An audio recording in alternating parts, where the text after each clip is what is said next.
વડોદરા શહેરના છેવાડે આવેલા ફાજલપુર પાસે Delhi Mumbai express service road બનાવવામાં આવ્યો છે. તે સર્વિસ રોડ ગ્રામજનોનો અવરજવરનો રસ્તો બંધ કરીને સર્વિસ રોડ બનાવવામાં આવ્યો છે. ફાજલપુર ગ્રામજનોએ દિલ્હી મુંબઈ સર્વિસ રોડ પર આવીને ઉગ્ર વિરોધ કર્યો હતો કે અમારો આવવા જવાનો રસ્તો બંધ કરવામાં આવ્યો છે, તે રસ્તો ખુલ્લો કરવામાં આવે. જો રસ્તો ખુલ્લો નહીં કરવામાં આવે તો રોડનું કામ થવા દઈએ નહીં.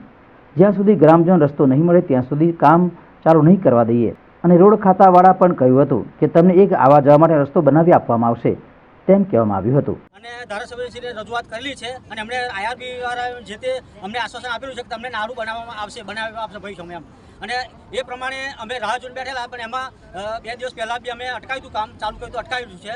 અને એ કામ અટકાય તો આજે રોજના દિવસે ફરીવાર નવેસરથી ચાલુ કર્યું. અમે સૌરે ગ્રામજનો ભેગા થયા છે અને એની અમારી માંગ છે કે એક અમે નાડું બની આપે અને પછી એમનું કામકાજ ચાલુ કરે. તેથી નારું એમને દૂર બનાવ્યું, અમે મિની નારું એમણે માગણી કરેલી, અમે રજૂઆત કરેલી હોવા છતાંય એ લોકોએ રોડનું કામ ચાલુ કરી દીધું. અમે અત્યારે બંધ રખાયું છે કે આપણે જ્યાં સુધી અમારું નાડું ના બને ત્યાં સુધી તમારું રોડનું કામ બંધ રહેશે. તો એ લોકોએ અમને 2 દિવસ લેખિતમાં અમને લખીને આપ્યું આઈઆરબી કે તમને જ્યાં સુધી અમારો નાડું તમને નહીં બની આપીએ ત્યાં સુધી અમે તમારો સર્વિસ રોડ બંધ નહીં કરીએ.